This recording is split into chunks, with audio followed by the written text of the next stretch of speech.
Hello प्यारे बच्चे, सब ठीक हैं? सब शांत है ना?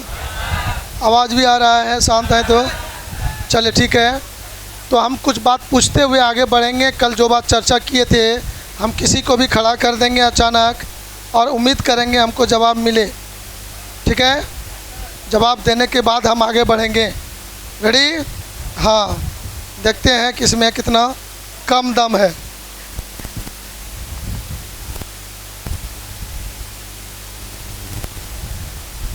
तो चलिए, सबसे पहले हम लोगों ने पढ़ा था इलेक्ट्रिक कैपेसिटेंस। प्लीज़ चर्चाएं नहीं करेंगे आपस में। आप लोग जो भी वीडियो देख रहे हैं अभी, दाएं बाएं नहीं करेंगे, गंभीर से देखेंगे। इन्हें के गांव में बकरियां भगाइएगा और वीडियो भी देखिएगा।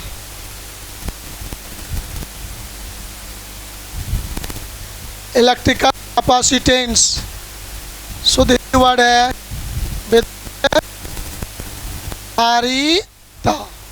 इसमें आपको सिखाया था मैंने, किसी भी कंडक्टर का चार्ज को स्टोर करने की जो एबिलिटी होता है उसी को हम लोग कहते हैं इलेक्ट्रिकल कैपेसिटेंस, राइट। और उसको डिनोट किए थे इटालियन सी से। किसे किए थे? और सी बराबर बोले थे Q/V। संतुष्ट हैं आप लोग? इसके बाद हम लोगों ने ये भी बोला था कि इलेक्ट्रिकल कैपेसिटेंस एक स्केलर क्वांटिटी है। क्या है? एक स्केलर क्वांटिटी है, अदिश राशि है, राइट।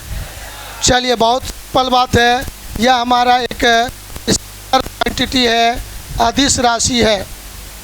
अब उसके बाद हम लोग पढ़ लिए थे इसमें कि इसका सर कुछ डायमेंशन भी होता है, और डायमेंशन ऑफ सी पढ़े थे। M-1, L-2, T4, I2, या I के स्थान पे A भी लिख सकते हैं, राइट।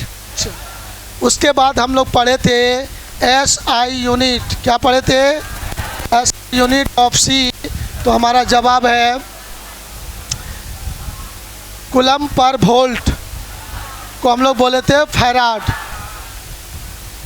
सिंबल यूज किए थे F।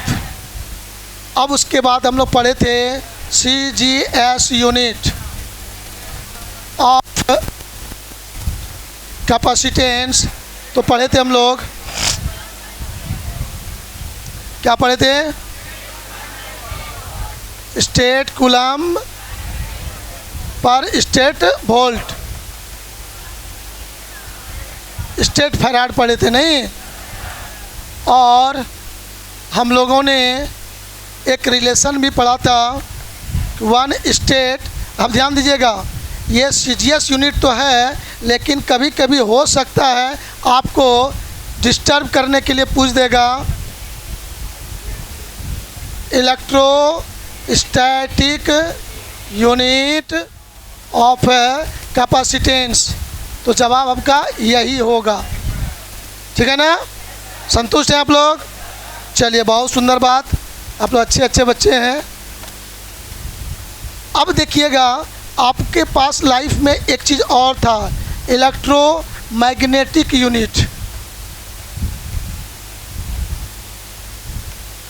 Unit of capacitance, capacitance electrical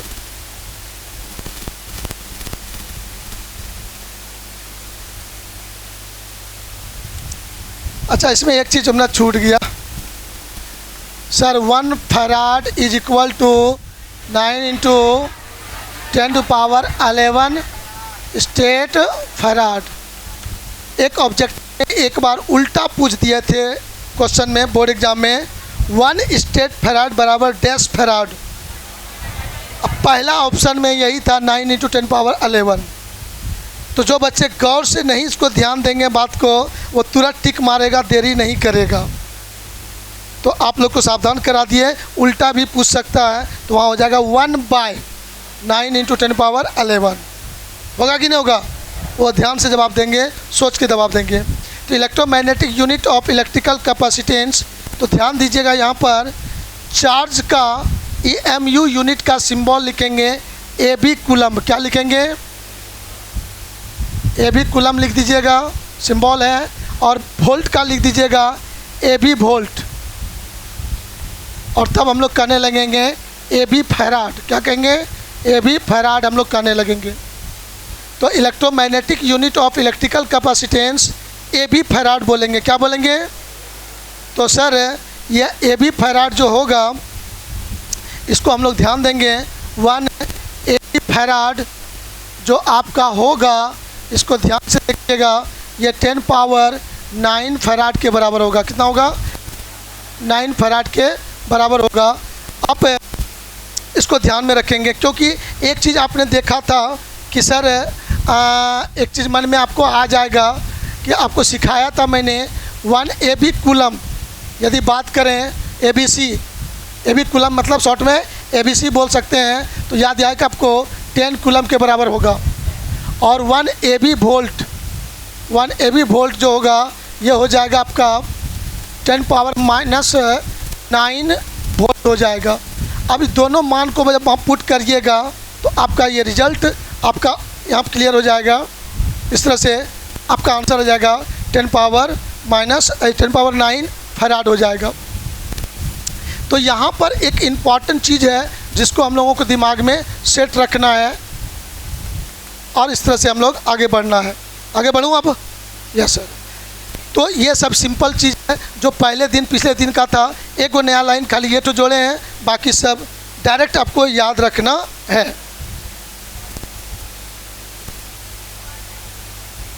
sorry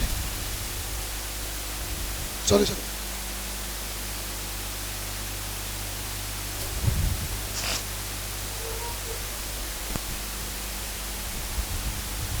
चलिए जल्दी से लिख लीजिएगा, शॉर्टकट में जल्दी से तेज़ी से।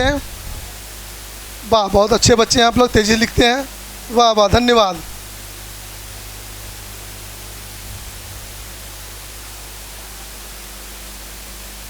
बहुत फास्ट चलते हैं आप लोग ने।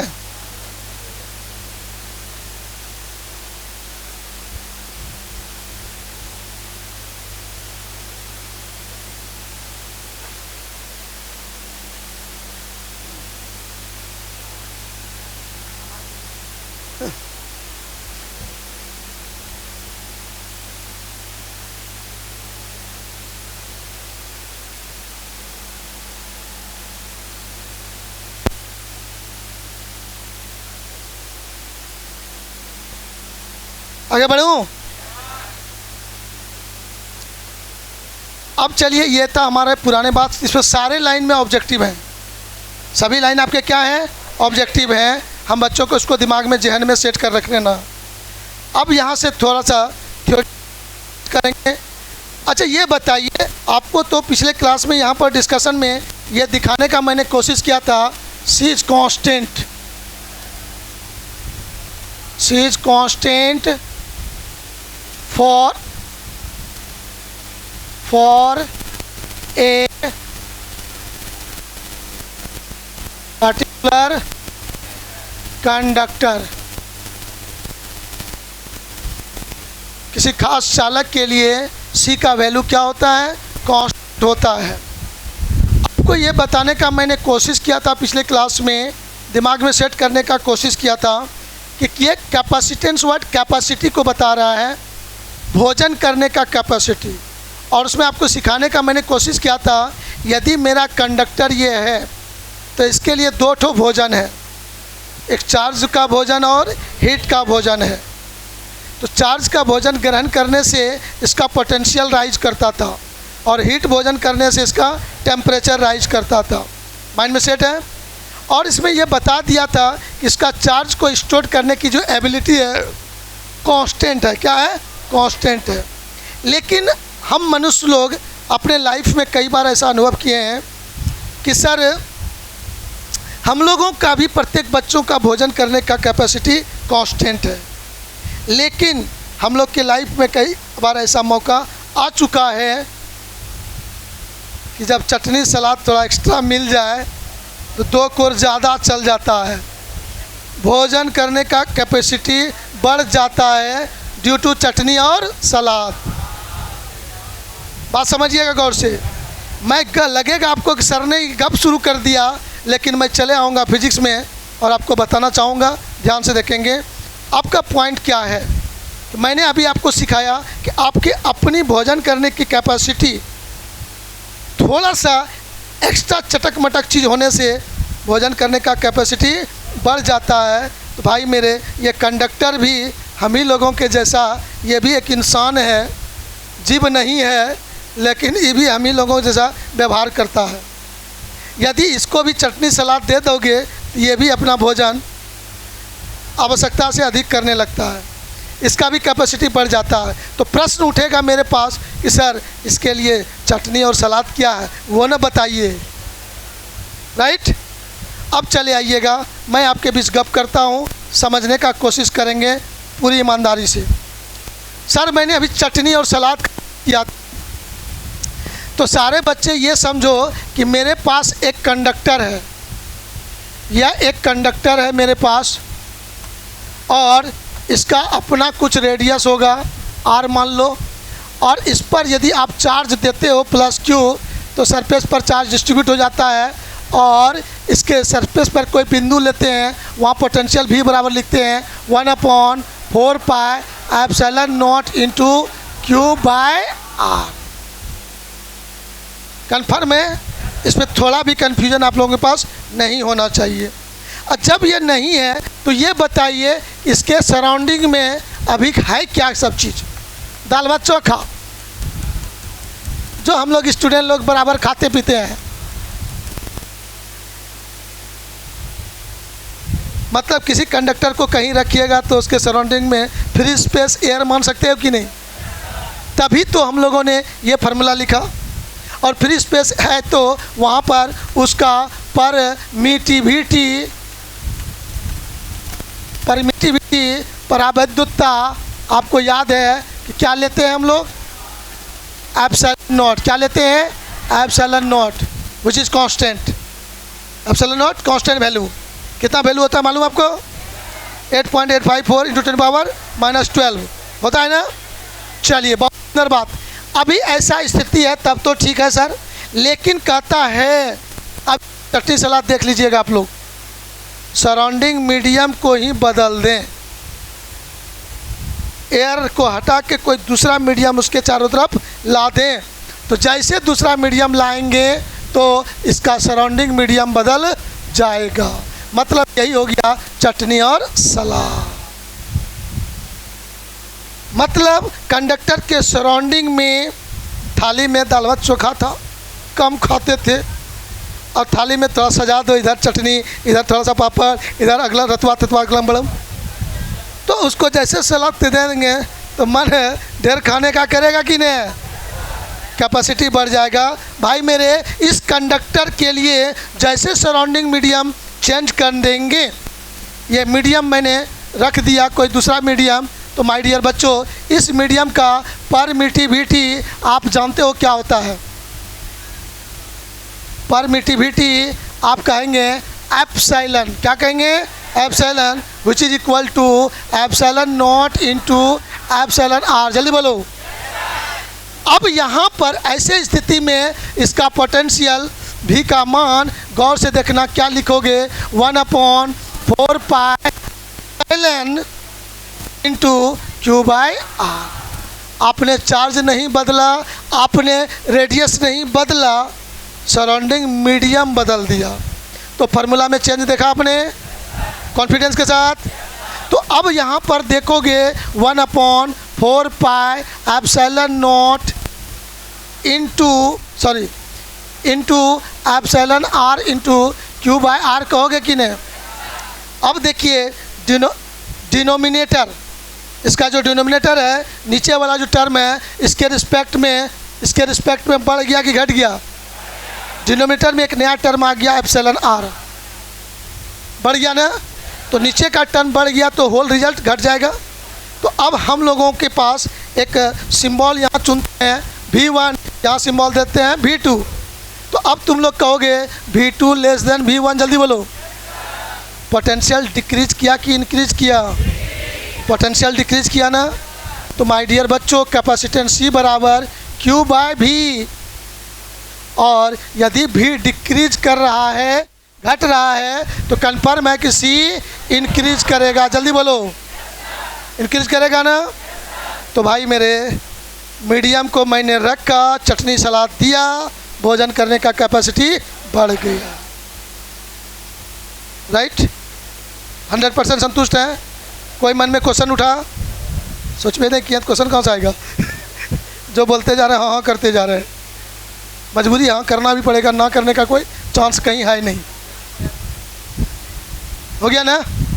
तो आपका क्या निष्कर्ष निकला? जल्दी बोलिए। यहाँ पर फाइनल पॉइंट पे मैंने क्या पहुँचा, कहाँ पहुँचा कि सर किसी भी कंडक्टर का कैपेसिटेंस कांस्टेंट होता है, लेकिन यदि कंडक्टर का सराउंडिंग को बदल दिया जाए, एयर के अलावा कोई दूसरा मीडियम ला दिया जाए, तो उसका परमिटिविटी इंक्रीज करेगा, परावैद्युतता बढ़ जाएगा, और परावैद्युतता बढ़ जाने से पोटेंशियल का मान, विभव का मान घट जाएगा, और विभव घटेगा तो कैपेसिटेंस का मान बढ़ेगा। क्लियर? तो चटनी सलाद समझ में आ गया? क्या समझे चटनी सलाद? सराउंडिंग मीडियम, सराउंडिंग मीडियम चटनी सलाद के जैसा काम किया, भोजन करने का कैपेसिटी उसका बढ़ गया। क्लियर? 100%। तो ये हुआ आपका किसी भी कंडक्टर के कैपेसिटेंस को बढ़ाना चाहें तो कांस्टेंट वैल्यू होने के बाद भी हम उसको इंक्रीज कर सकते हैं। तो हमारे पास क्वेश्चन आता है, बोर्ड एग्जाम में आया हुआ क्वेश्चन है। क्या क्वेश्चन आया हुआ है कि sir right the factor affecting the capacitance of a conductor. किसी चालक की धारिता को प्रभावित करने वाले कौन कौन से कारक हैं उसको लिखें। तो पहला कारक का नाम हो गया चटनी और सलाद व्यवहारिक जीवन में, लेकिन फिजिक्स की भाषा में सराउंडिंग मीडियम, सराउंडिंग मीडियम के कारण उस पर इफेक्ट पड़ेगा। राइट, कंफर्म हो गए? कोई डाउट मन में?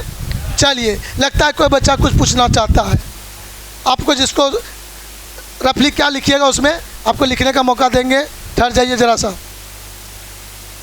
कोई बच्चा है कुछ पूछने वाला? क्या नहीं है? दुनिया में कोई मायका लाल नहीं है पूछने वाला।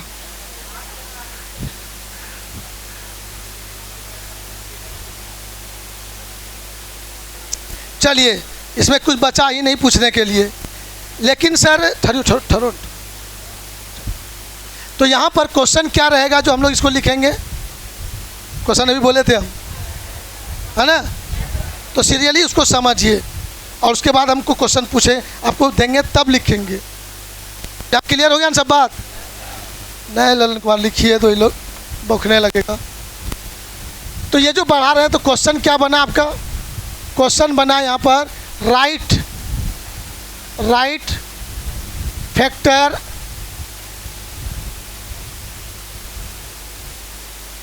affecting the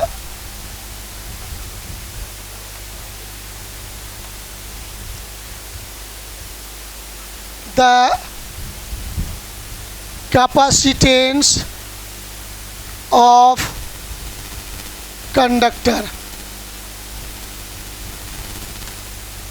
तो इसमें से हम लोग के पास एक सिंपल सा जवाब आया है।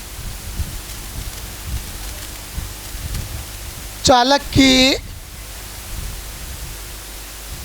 धारिता को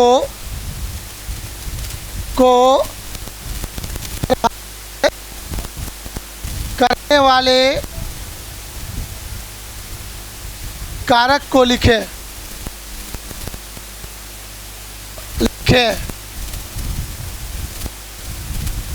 तो सर ये क्वेश्चन हमारा है, इसमें 3 कारक होगा, 3 फैक्टर होंगे। पहला फैक्टर क्लियर हो गया, सराउंडिंग मीडियम। क्या हो गया? Surrounding medium. क्लियर है? पहला क्या फैक्टर हो गया? तो पहला फैक्टर हो गया आपका सराउंडिंग मीडियम।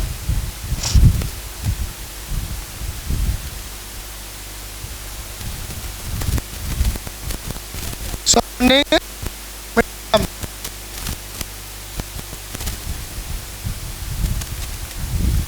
घेरने वाला माध्यम।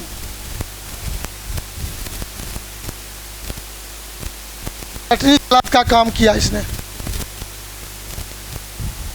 तो कहेगा इसके बारे में 2 लाइन लिखो। समझ तो तुम लोग गए, लेकिन परीक्षा में तो ऐसे समझाना नहीं है, परीक्षा में इसको लिख के दिखाना है।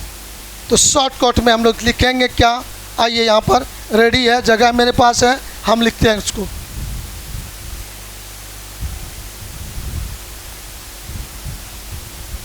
When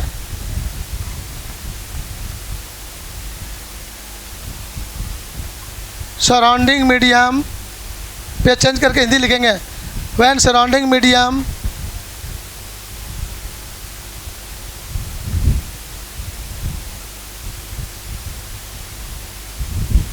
of conductor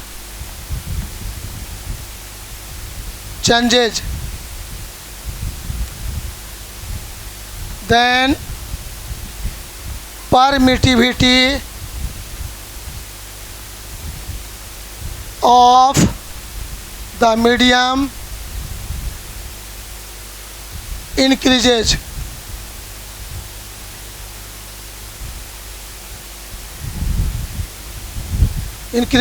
and potential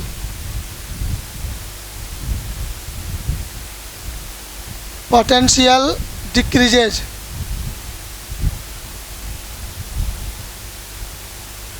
and capacitance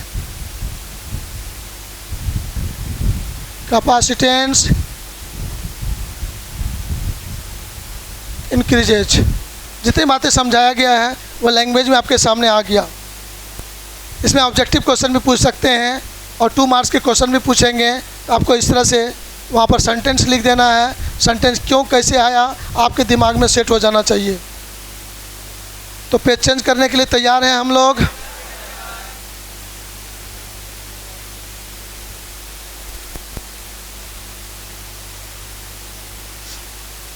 चलिए रेडी, बहुत अच्छे हैं बच्चे हैं आप लोग, बहुत तेज़ी से लिखते हैं, वाह वाह वाह।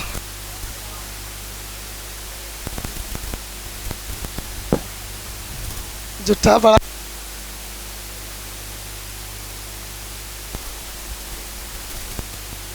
क्या किसी के पास कोई क्वेश्चन मन में 100% संतुष्ट है? चेंज करूं? पीडीएफ तो जेबे कर, चिंता इतना देर समय नहीं। लिखिए हिंदी में लिखिए, चालक को घेरने वाला माध्यम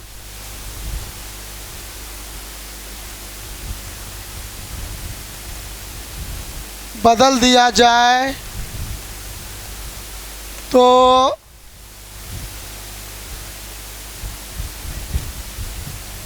माध्यम का परावैद्युतता एप्सिलॉन बढ़ जाता है, जिसके कारण विभव भी का मान घट जाता है और चालक का कैपेसिटेंस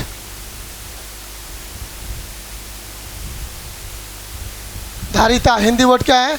धारिता।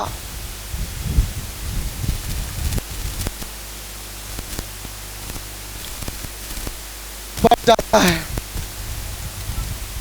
मतलब यहाँ पर हम लोग कह सकेंगे माय डियर बच्चों, capacitance C proportional to epsilon. Objective question में आ सकता है कि सर जब कोई एक मीडियम है उस समय परमिटिविटी का मान दिया रहेगा, कैपेसिटेंस का मान दिया रहेगा। अब कहेगा मीडियम चेंज कर दिए, उसका रिलेटिव परमिटिविटी इतना है तो कैपेसिटेंस का मान कितना हो जाएगा, ऐसा क्वेश्चन पूछ सकता है। तो वहाँ पर आपका रिलेशन आएगा C1/C2 इक्वल टू ε1/ε2। अब यहाँ विचार करेंगे, सपोज कि यहाँ पर शुरू में जब कंडक्टर के सराउंडिंग में एयर है या फ्री स्पेस है, कैपेसिटेंस का सिंबल लिख देते हैं सी नॉट। और जब दूसरा मीडियम है तो सी एम लिख देते हैं, जब दूसरा मीडियम रहेगा तब। तो वैसे स्थिति में एप्सिलॉन नॉट हो जाएगा epsilon nought into epsilon R हो जाएगा। गौर करके देखना, गंभीर मुद्दा है, समझने लायक टॉपिक है, ईमानदारी से गौर से देखना। तो यहाँ पर ये दोनों कैंसिल हुआ कि नहीं हुआ? तो माय डियर बच्चों, तो मैं कहूँगा सी एम, इधर जगह बहुत रहता है बैठ रोजे कर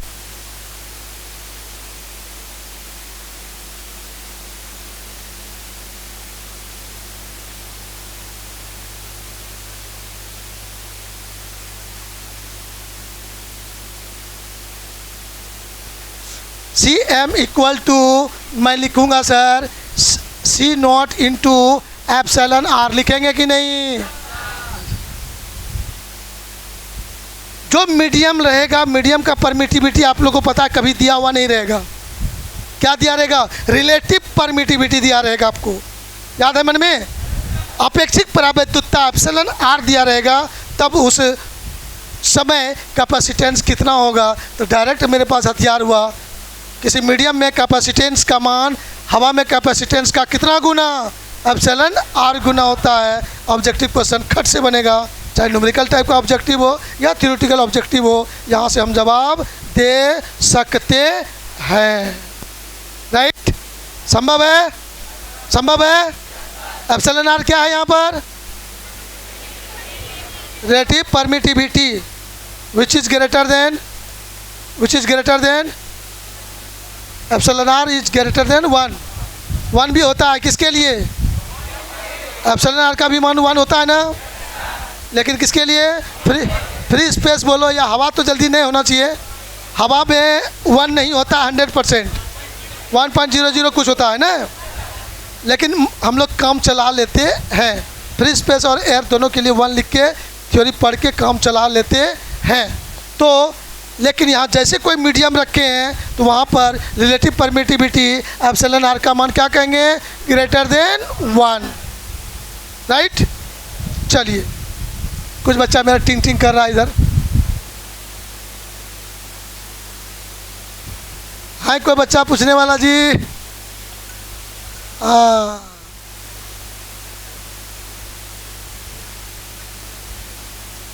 हेलो आदित्य कुमार, जल्दी बोलिए तो क्या ज़रूरत है आपको? कोई ज़रूरत नहीं है, ठीक है, बंद करते हैं।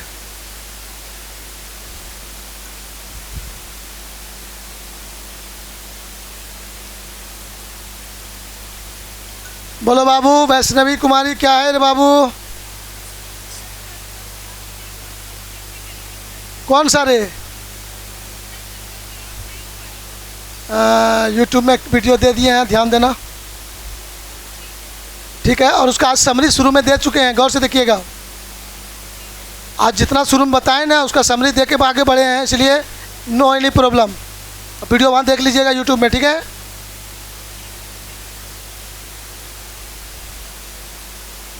सोनू भाई क्या दिक्कत है बोलो तो?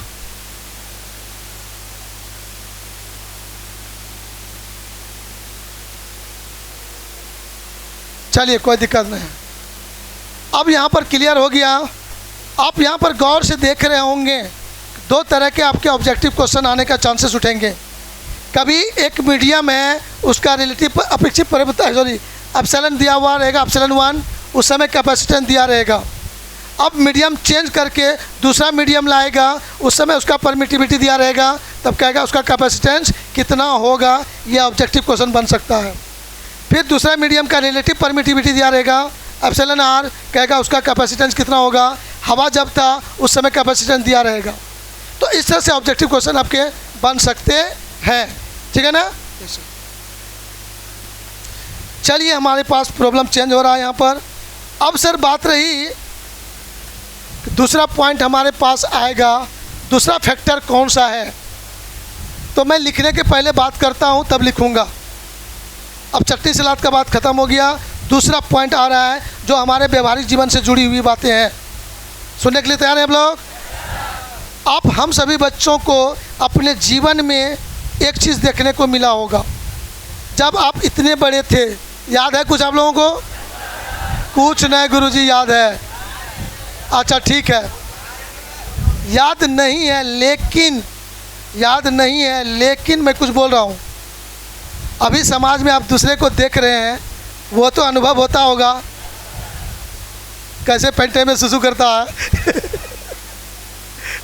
हम लोग भी करवे किए होंगे कि नहीं? चलो ठीक है, आइए, मेरा वो गप नहीं था, गप चेंज कर रहा हूँ मैं। जब आप छोटे छोटे बच्चे थे तो आपके मम्मी लोग उसको 2 4 5 चम्मच ही दूध पिलाती थी, बच्चा गदगद ढकार दे के फुर्सत, मम्मी समझ गए पेट भर गया, राइट? वह बच्चे थोड़े से बड़े होते हैं, लुढ़कने लगते हैं, तो 2 4 चम्मच में नहीं काम चलता है, चिल्लाते रहता है, तब मम्मी 10 20 चम्मच पिलाती है। और जब थोड़ा दौड़ने लगता है तब मम्मी गिलास पकड़वाती है, आधा गिलास देती है, और थोड़ा स्कूल जाने लगा तो 1 गिलास, और अभी वही स्थिति हम लोग को दे, 1 गिलास कुछ असर नहीं, अब बाल्टी निकल जाएंगे, है कि नहीं है? तो भाई मेरे, मैं बहुत इम्पोर्टेंट पॉइंट पे डिस्कस कर रहा हूँ, सुन के समझने का क्षमता रखिएगा। सिमिलरली मैंने कहा था आपको पिछले दिन ही, मैं अपना गप करके मैं कंडक्टर पे चला जाऊँगा।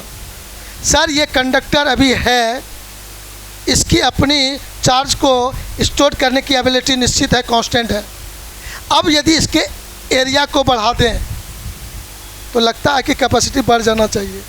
छोटे बड़े से बच्चे बड़े हो गए तो दूध पीने का कैपेसिटी भी बढ़ गया था, कन्फर्म है ना?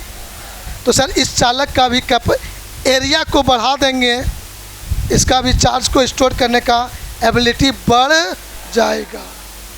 तो निष्कर्ष निकल गया कि सर एरिया को इंक्रीज करने से कंडक्टर का इलेक्ट्रिकल कैपेसिटी का वैल्यू बढ़ जाएगा। क्लियर है कि नहीं? संतुष्ट हैं? याद रखेंगे? Yes sir. अब चलिए आइए ज़रा सा दूसरा पॉइंट को लिखते हैं, एरिया ऑफ कंडक्टर। दूसरा फैक्टर क्या हो गया? Area of conductor. सर ये तो लॉजिक के द्वारा आपने बता दिया, आइए फार्मूला द्वारा समझाइए कुछ। चालक का क्षेत्रफल, ये एक दूसरा फैक्टर हो गया। आइए इस फैक्टर में बात करता हूँ मैं, बिना टेंशन का तुरंत काम करते हैं हम लोग जल्दी से। हम सारे बच्चों ने अभी देख लिया था कुछ देर पहले, रेडी हैं आप लोग?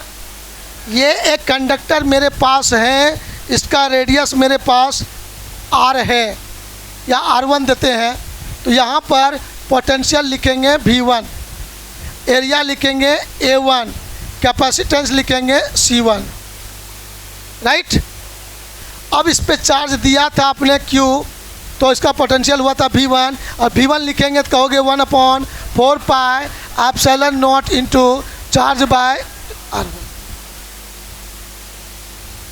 तो हम लोगों के सोच में होना चाहिए, यदि स्फेरिकल है एरिया बराबर 4 पाई R1 स्क्वायर, कहोगे कि नहीं कहोगे? कहोगे? तो सर हम लोग सोचे गौर से, एरिया यदि मैं बढ़ा दूं तो R बढ़ेगा कि घटेगा? अरे इंजीनियर जेई, एरिया बढ़ा दें तो रेडियस बढ़ेगा कि नहीं? और रेडियस बढ़ेगा तो V का मान बढ़ेगा ना? ले ला सब रे हैं।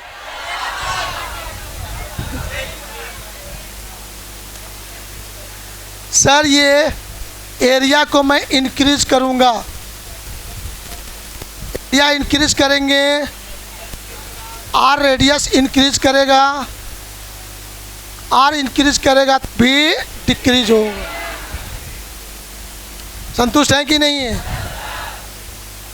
और भी डिक्रीज करेगा तो हम लोग पढ़िए लिए हैं C बराबर Q बाय V।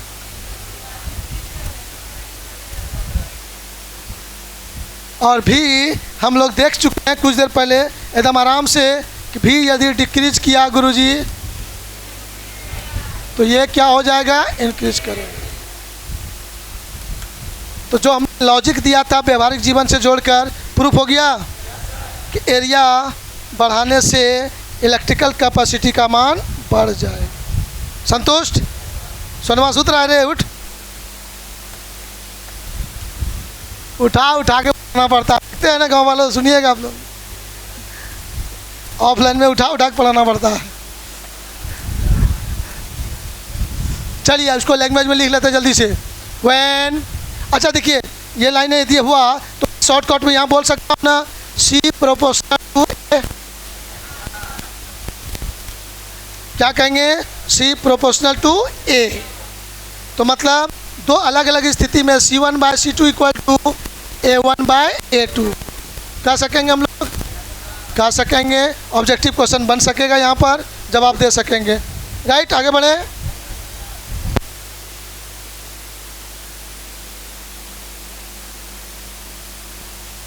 तो यहाँ पर हमें देखने को मिल रहा है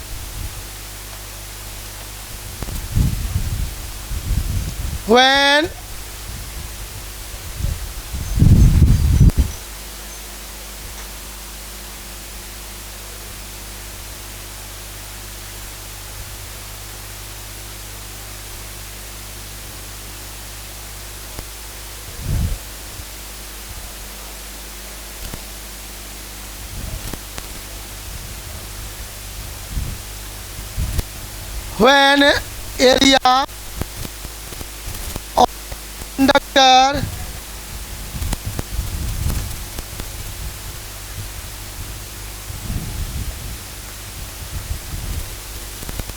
is and potential is decreases and capacitance of that conductor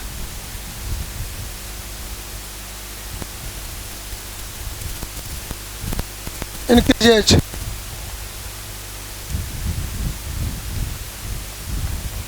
जब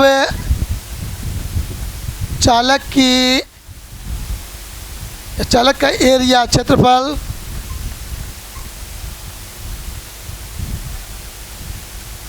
बढ़ता है तो उसका विभव घटता है, विभव घटता है और विद्युत धारिता का मान बढ़ता है। दो फैक्टर को आपने सुन लिया, अब दोनों फैक्टर के अलावा एक और तीसरा फैक्टर है जिसको हम लोग सुनना चाह रहे हैं। रेडी हैं आप लोग? चेंज कर दूं? चेंज करूं? वाह, बहुत अच्छे बच्चे आप लोग।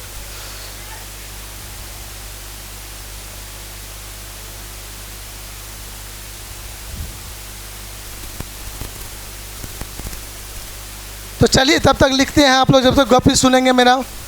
सर तीसरा फैक्टर है क्या? तो व्यवहारिक बात करने के बाद वहाँ पहुँचेंगे। आप लोग को लाइफ में स्टूडेंट हैं, लॉज में रहते होंगे, अचानक पढ़ते पढ़ते कलम ख़त्म हो गया तो हम लोग जैसे सिंपल जब जैसे हैं रूम में बस तुरंत 10 टका लिए नीचे उतर गए, दुकान चले गए, बगल में दुकान है चले गए। ध्यान से सुनिएगा गंभीर से। तो अब जैसे दुकान गए तो दुकानदार ने हमको कलम दिखा दिया, हमने कलम देखा 4-5 तरह का, कलम पसंद आ गया मेरे पास 12 रुपया वाला, लेकिन मेरे पास हाथ में 10 रुपया था। तो क्या मेरी कैपेसिटी होगी कलम खरीदने का? No, confirm. लेकिन होता क्या है ना कि मन में छटपटाहट होते रहती है, कैपेसिटी तो नहीं है लेकिन अच्छा है, हाँ ये तो हो जाता तो अच्छे रहता। उसी क्षण आपके बगल से कोई दोस्त आ रहे थे। जैसे आप दोस्त को बगल से आते हुए देखते हैं, दुकानदार को कहता है भाई साहब रुकिए, हाँ यही कलम दे दीजिए, आपकी कैपेसिटी बढ़ जाती है। ये सोच के आएगा 2 टका लेंगे, 10-12 टका दे देंगे, कलम ले लेंगे। मतलब आपको अपने दोस्तों को देखकर आपकी कैपेसिटी बढ़ जाती है। राइट, सुना बात गौर से? तो अब ये कंडक्टर के लिए कैसा बात होगा? कंडक्टर का भी दोस्त के कारण इसका कैपेसिटी बढ़ जाता है। अब कंडक्टर का दोस्त कौन होगा? ये तो समझने का मुद्दा है, राइट।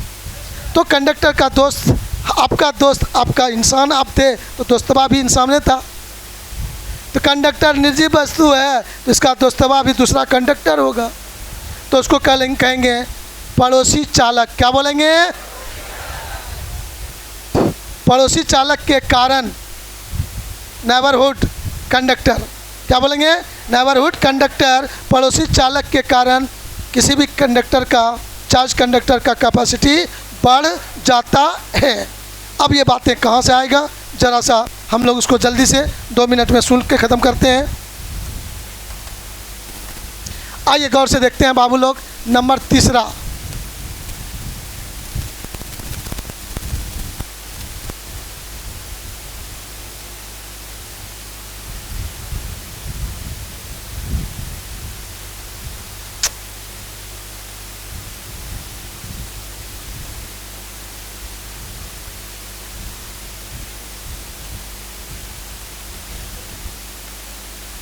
अरे पड़ोसी में कौन सा होगा रे,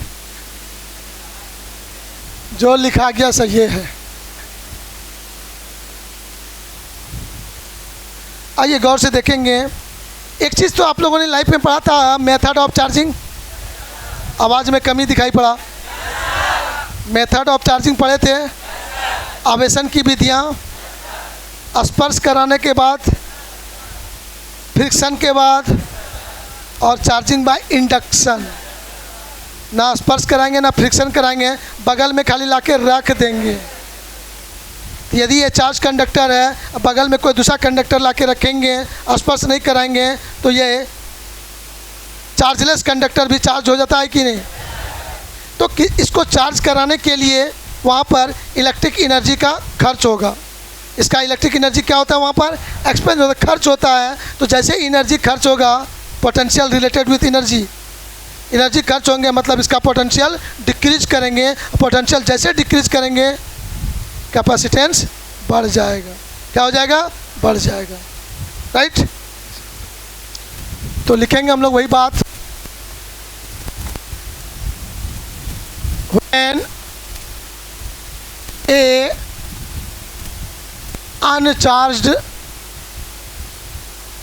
बॉडी का नाम दे दो B near the charged conductor,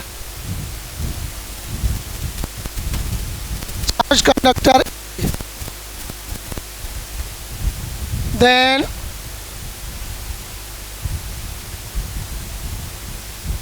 uncharged conductor B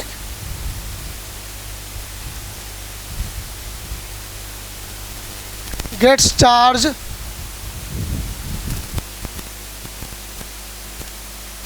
and potential of A decreases and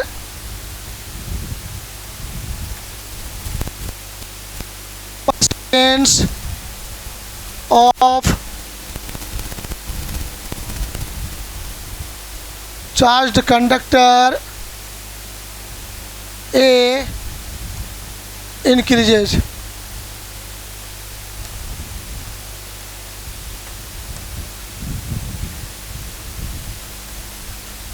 जब किसी आवेशित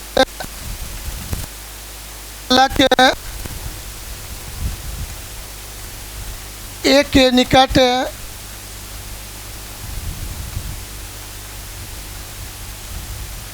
उदासीन चालक भी लाया जाता है तो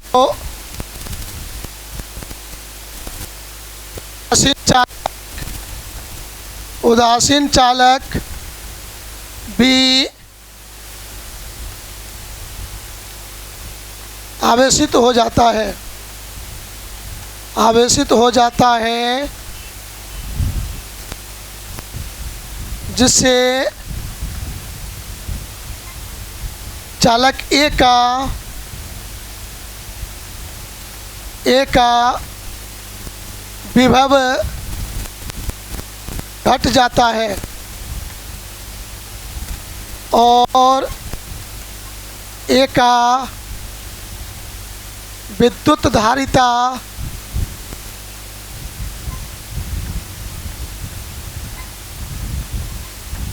बढ़ जाता है। तो पड़ोसी चालक के कारण किसी भी कंडक्टर का कैपेसिटेंस बढ़ जाता है। तो 3 फैक्टर्स हो गए। पहला हो गया एरिया, दूसरा हो गया नेबरहुड कंडक्टर, और एक तो हो गया आपका कौन सी, सराउंडिंग मीडियम। ये 3 पॉइंट हुए। तीनों के कारण किसी कंडक्टर का कैपेसिटेंस बढ़ जाता है। ठीक है ना? हाँ हाँ। चार्ज प्राप्त कर लेता है आप चार्ज को, मतलब पहले उदासीन था, आप चार्ज को प्राप्त कर लिया, राइट। तो मिलते हैं हम लोग। कल का टॉपिक और बहुत महत्वपूर्ण होगा, धमाकेदार होगा।